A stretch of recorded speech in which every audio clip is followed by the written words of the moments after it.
Bienvenidos a este tiempo devocional, tu palabra para encontrar el camino. Hoy es 24 de enero del 2022 y para continuar con la lectura cronológica de la Biblia, hoy corresponde leer Éxodo capítulos 9 y 10. Éxodo capítulos 9 y 10.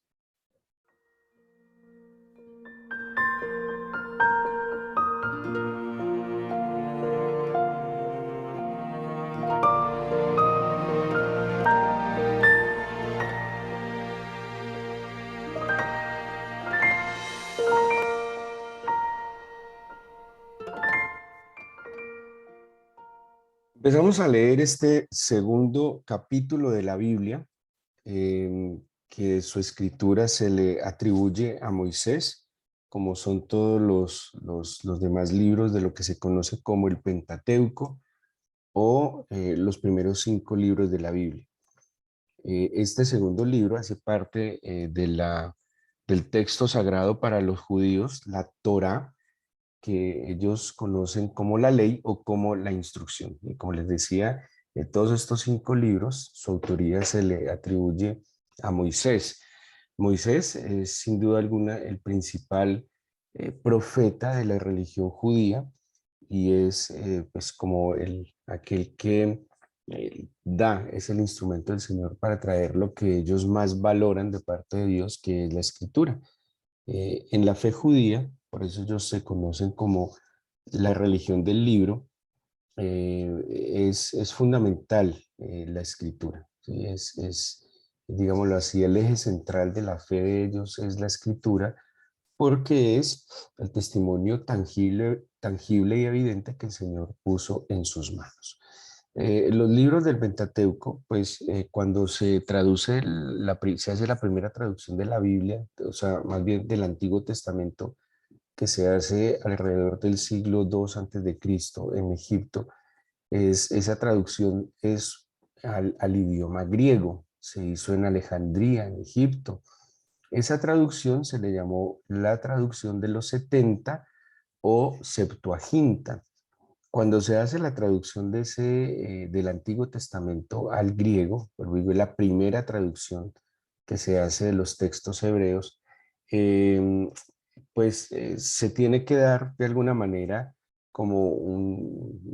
porque traducir tiene que ver es hacerlo, traer algo en un idioma desconocido a un idioma conocido. Entonces, en esa traducción, por ejemplo, el nombre de los libros del Pentateuco se cambian. Por ejemplo, en el Génesis le colocan Génesis, que quiere decir algo así como origen, similar, y del nombre original es Bereshit, que sería en el principio.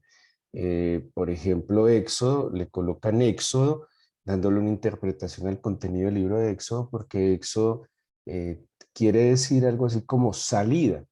Pero el nombre original del Éxodo es los nombres. ¿Por qué? Porque pues más sencillo, los nombres que le dieron a estos libros son la primera expresión que aparece en el texto hebreo. Entonces, por ejemplo, si ustedes miran Éxodo 1, Éxodo 1:1 dice, estos son los nombres de los hijos de Israel. Y Éxodo en el texto hebreo se llama Shemot, que es los nombres, sencillamente. Ya en la traducción de la Septuaginta le colocan entonces Éxodo, dándole es como una interpretación al contenido del libro de Éxodo. Por ejemplo, Levítico también le llama en la Septuaginta Levítico porque tiene que ver con las normas de los sacerdotes de la tribu de Leví, pero en hebreo, en la Torá, el nombre del libro es algo así como simplemente y llamó, Vayikra, así y llamó, que es la primera palabra que está en el libro de Levítico. Entramos a un libro extraordinario, sin duda alguna podríamos decir que es un libro muy revelacional de quién es Dios. El pueblo de Israel, hablándolo cronológicamente, se establece en Israel y el capítulo 1 de Éxodo nos dice qué pasa en ese establecimiento. Ellos se establecen Acuérdense que habían quedado en Gosén, como apartados de todas maneras del sistema de egipcio, pudiendo cumplir su función de pastores. Acordémonos que en Génesis, cuando José le dice a su papá, digan que son pastores de ovejas, era la verdad, porque para los egipcios es abominación el pastor de ovejas. Ellos establecen, pero debían regresar, ¿sí? El tiempo en Egipto era provisional, no era para siempre. Ellos debían de regresar a la tierra prometida. Pero bueno, como tiende a pasarle a todos los seres humanos que nos acomodamos y nos conformamos, pues ellos se quedaron simplemente en Egipto porque encontraron comodidad, encontraron confort, encontraron seguramente seguridad, y pareciera que cada generación que fue viniendo se le olvidó pues que la tierra prometida no era Egipto, sino que la tierra prometida era la tierra de Canaán, y que Egipto era algo provisional mientras superaban una situación de escasez. Aparece entonces que se levanta un faraón que no conoce a José y a su familia.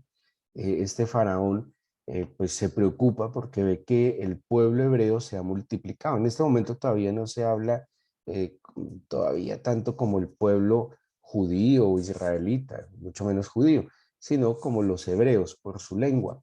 Y él se preocupa porque ve que se han multiplicado, que han crecido mucho, y empieza entonces como a mandar a que les pongan trabajos forzosos. O sea, Israel, el pueblo judío o israelita, no estuvo todos los 430 y pico de años esclavos, no, ellos estuvieron esclavos fue cuando ese último faraón que no conoció a José se levantó. No hubieran aguantado tantas generaciones de esclavitud.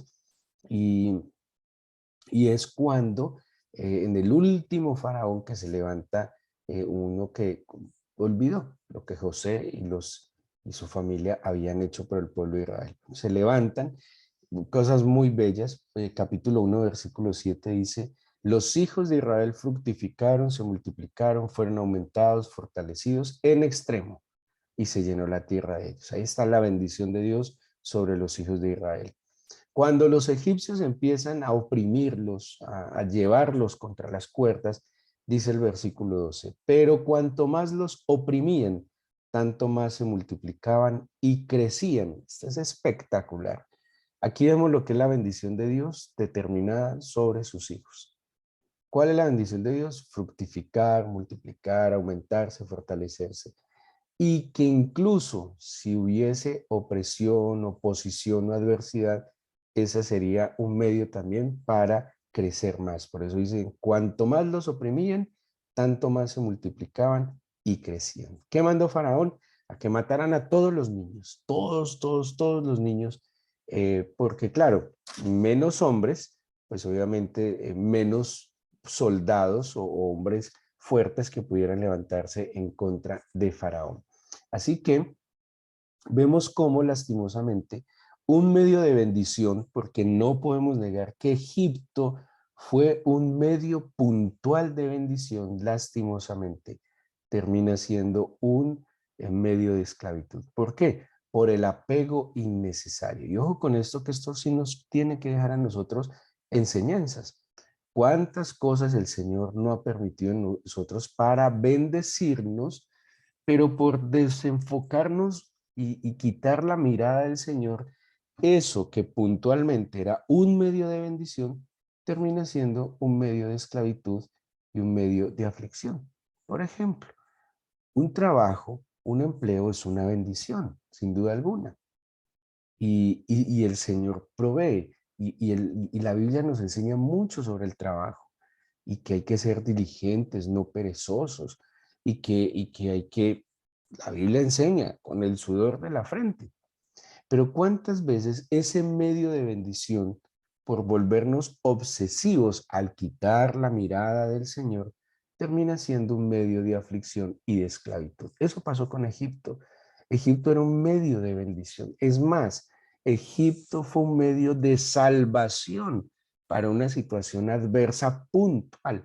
Y así puede ser para nosotros el trabajo un negocio, una oportunidad, hasta una amistad, una relación con otra persona.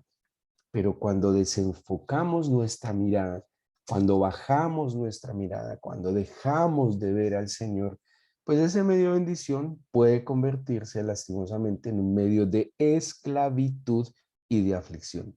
Y en eso se convirtió Egipto para el pueblo de Israel. ¿Y en qué sabemos que ya no eran libres? Pues ya no eran libres porque vino la opresión, ya no eran libres porque ahí sí que no tuvieron tiempo para buscar al Señor. Y el quick de este asunto y todo lo que es en estos primeros, bueno, 10 capítulos que vamos hasta hoy en la lectura de Éxodo, tiene que ver es con la dificultad, o más bien la esclavitud que no me permite con libertad servir al Señor.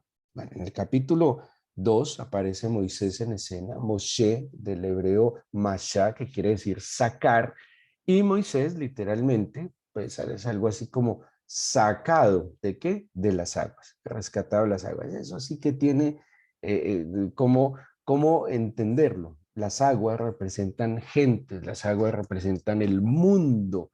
Así que Moisés es un hombre sacado de ese sistema de olvido del Señor. ¿Qué era el problema? El pueblo había olvidado al Señor. Bueno, se levanta Moisés, es salvado de las aguas, es entrenado a los pies de Faraón, eso lo sabemos, capítulo 2:10 dice, cuando el niño creció, ella lo trajo a la hija de Faraón, o sea, la mamá de Moisés y su hermana, y dice, la cual lo prohijó y le puso por nombre Moisés, diciendo, porque de las aguas lo saqué. Bueno, ya sabemos esa historia que seguramente han leído. Moisés se forma en la casa de Faraón, o sea que tenía, sabiendo, sin desconocer, Moisés no ignoraba que él era del pueblo de Israel. Moisés no ignoraba cuál era su origen, cuál era en esencia su familia, pero había sido entrenado para dirigir y gobernar. Tanto que seguramente él creyó, eso ya estamos especulando, pero seguramente él creyó que él sería y de esa forma como podría liberar a su pueblo. Al fin y al cabo levanta su mano contra un egipcio equivocadamente porque esa no era la forma como el Señor planeaba hacerla. Le toca huir, se va a vivir al desierto. Eh, y en el desierto, al desierto, lo que conocemos el desierto del Sinaí, en la península del Sinaí, hoy Egipto, y allá, pues obviamente, huyendo, encuentra un hombre maravilloso, Jetro, del pueblo de Madián. Madián es un pueblo descendiente de Abraham, su suegro sacerdote de Madián, seguramente conocedor del Dios de Abraham, y por eso pues había ciertas cosas que Jetro lo orientó. Pero en esta huida de Moisés aparece algo, como les decía, revelacional. Se presenta el Señor. Y dice el capítulo 3 versículo 9 en adelante, dijo, el clamor pues de los hijos de Israel ha venido delante de mí y también he visto la opresión con que los egipcios los oprimen. Ven, por tanto, ahora y te enviaré a Faraón para que saques de Egipto a mi pueblo, los hijos de Israel. Entonces Moisés le contestó al Señor, ¿quién soy yo para que vaya Faraón y saque de Egipto a los hijos de Israel? Y él le respondió, ve, porque yo estaré contigo, y esto te será por señal que yo te he enviado.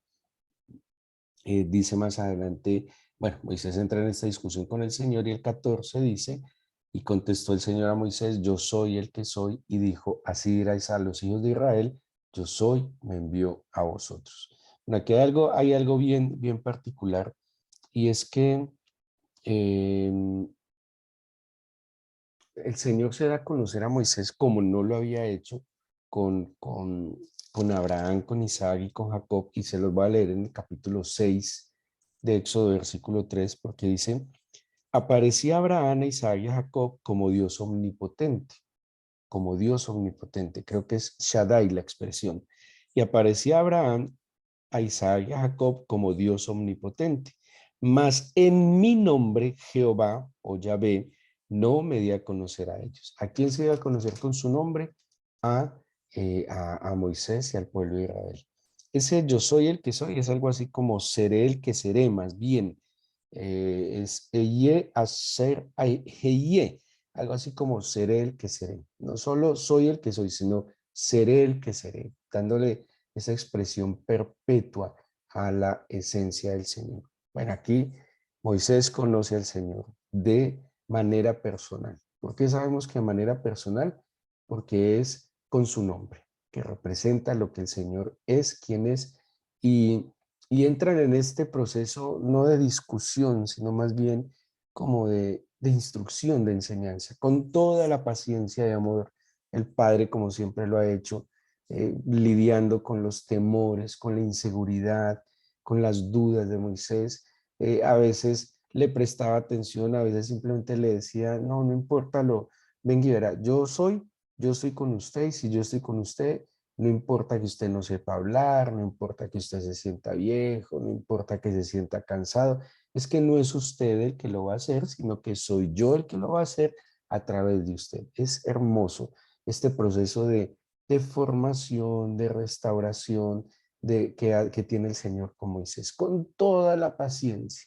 Moisés era un hombre de 80 años, Moisés era un hombre tratado en el desierto, seguramente había sido humillado al ser apartado de su estatus, era un hombre que tal vez por esa situación se había vuelto inseguro, temeroso, y aquí viene el Señor a restaurarlo, de que no es su propia valentía, sino la valentía en él, de que no es su propia experiencia y conocimiento, sino lo que aquel gran yo soy tendría para él. Bueno, lo entrena, lo prepara, lo restaura y por fin Moisés ya no tiene más que hacer, sino obedecer. Vuelve a Egipto, el Señor pone a Aarón, su hermano mayor, para que sea su compañero, pero hay algo muy importante y aquí hay dos palabras que vamos a ir viendo en Éxodo: esclavitud y libertad. Y el tema de la esclavitud y la libertad. ¿Libertad para qué? ¿Esclavitud de qué? ¿Sí? Y Faraón y Egipto significan en este contexto y en este tiempo, pues todo lo que al pueblo del Señor esclaviza e impide que pueda vivir conforme al plan del Señor. ¿Sí? Acordémonos que en un momento el sistema Egipto fue para bendición, es como el mundo. Yo creo que el mundo fue creado para bendecir al ser humano. El mundo fue creado para que fuese un medio para que el ser humano conociera al Señor, sin duda alguna. Y la Biblia dice que la creación misma nos muestra el poder y la deidad que es invisible y que eso hace que Dios sea visible. Pero lastimosamente, como le pasó al pueblo de Israel en Egipto, nos acomodamos y nos conformamos a este mundo, a este siglo. Y nos apegamos a este mundo más de lo que debíamos. O sea, este mundo era un medio de bendición, pero se nos volvió el fin. Y todo lo que hacemos, pues lo hacemos para que en este mundo vivamos mejor. Es más, siendo sinceros, humildes, hay que reconocer que muchas veces hemos buscado al Señor por un beneficio en este mundo, ¿sí? Hemos buscado al Señor para que nos solucione una situación en este mundo, para que podamos pagar una deuda, para que consigamos trabajo, para que nos salga el negocio, para que el marido cambie, para que la esposa cambie, para que los hijos cambien. Todo, incluso, vuelvo y digo, subordinamos todo nuestro esfuerzo, enfoque y la búsqueda del Señor a este mundo. Y eso le pasó al pueblo de Israel en Egipto y terminó siendo esclavo, oprimido, sufriendo, perseguido y bueno, y tanto que dice que el pueblo clamaba y gemía en la esclavitud. Gracias al Señor, tuvo misericordia, levanta a Moisés y aquí viene entonces el proceso de liberación. ¿Libertad para qué? Listo, yo lo libero del sistema. El sistema que impide que usted con libertad le sirva al Señor. Y si ustedes miran el capítulo 5, bueno, el capítulo 3, cuando está hablando el Señor con Moisés, le dice, capítulo 3, versículo 16 al 18. Ve y reúne a los ancianos de Israel, diles, el Señor, el Dios de vuestros padres, el Dios de Abraham, de Isaac, de Jacob, me apareció diciendo, en verdad os he visitado y he visto lo que os hacen en Egipto. Y he dicho, yo os sacaré de la aflicción de Egipto a la tierra del Cananeo, del Eteo, del Amorreo, del Fereceo, del Heveo, del Jebuseo, a una tierra que fluye leche y miel. Y oirán tu voz, e irás tú y los ancianos de Israel al rey de Egipto y le diréis, oído, el Señor, el Dios de los hebreos, nos ha encontrado. Por tanto, nosotros iremos ahora camino de 3 días por el desierto para que ofrezcamos sacrificios a Jehová nuestro Dios. ¿Se acuerdan de otro que el Señor le dijo, ve camino de 3 días para ofrecerme a tu hijo, Abraham? Camino de 3 días. Un camino de 3 días para la adoración. Entonces dice el 19, yo sé que el rey de Egipto no os dejará ir, sino por mano fuerte. Entonces, ¿cuál era la misión de Moisés?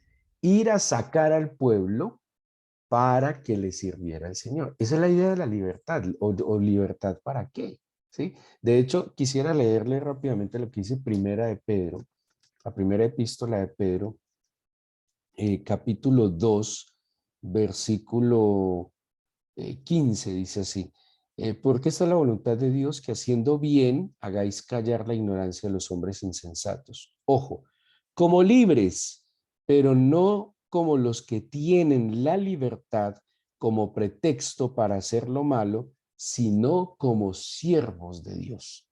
¿Sí? Tenaz, ¿libres para qué? ¿Para qué buscamos la libertad en el Señor?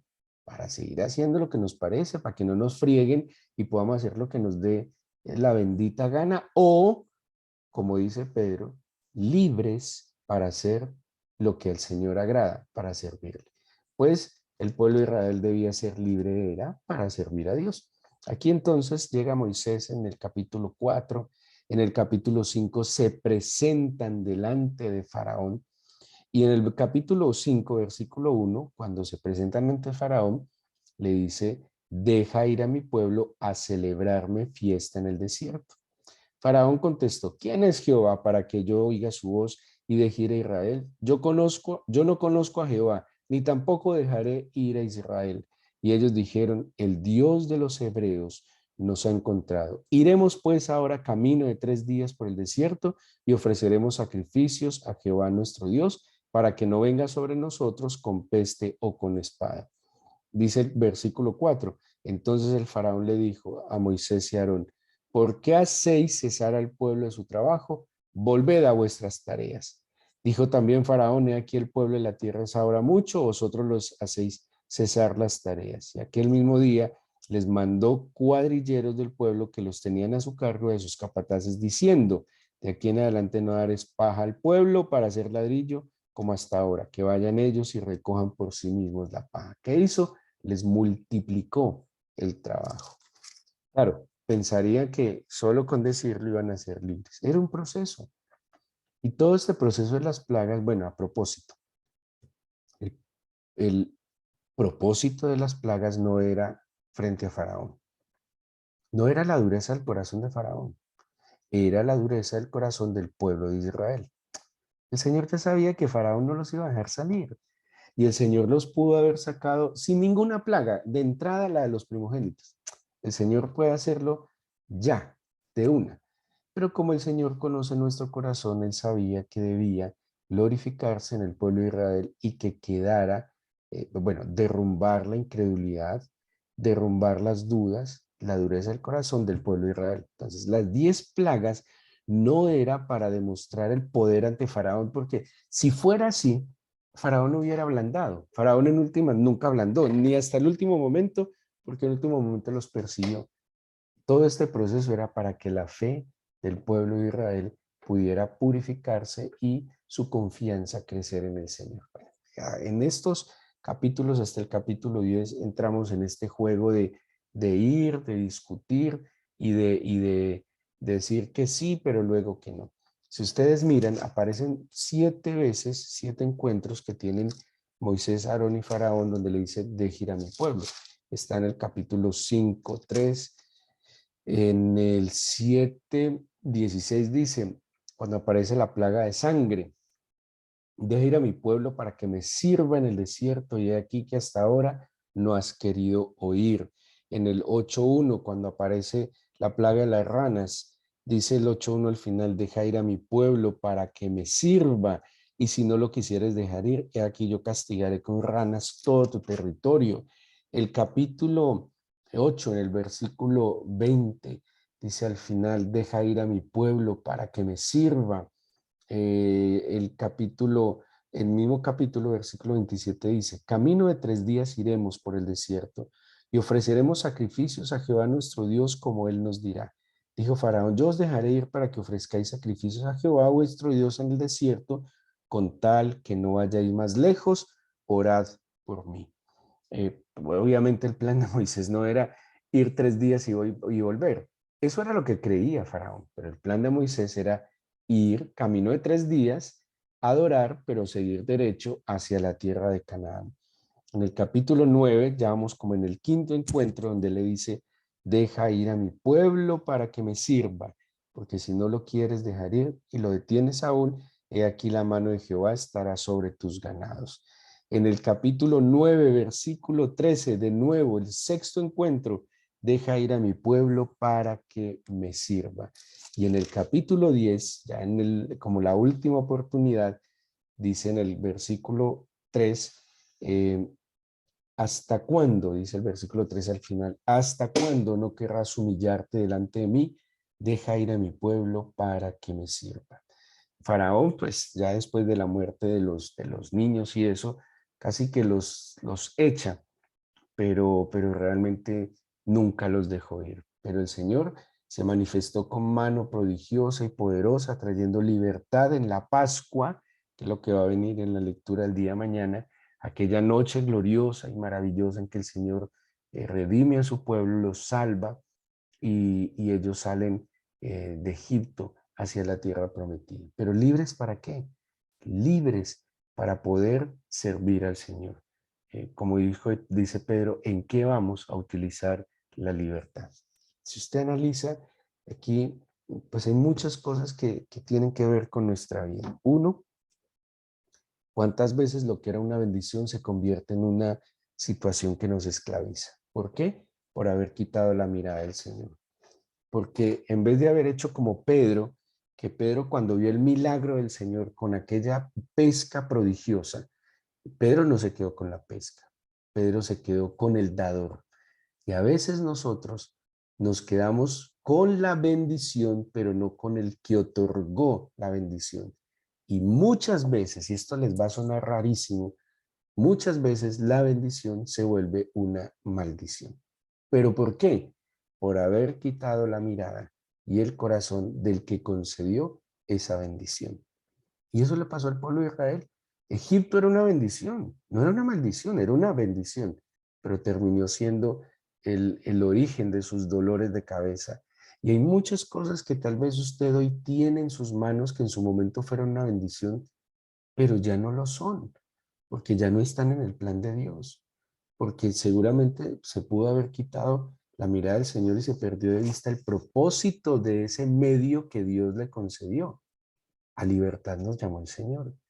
Clamemos y gimamos como el pueblo de Israel y pidámosle que nos saque. Acuérdense que Moisés es sacar, que toda la historia tiene que ver con salir. Dígame al Señor que nos saque de la esclavitud. Y con un corazón sincero, ¿para qué?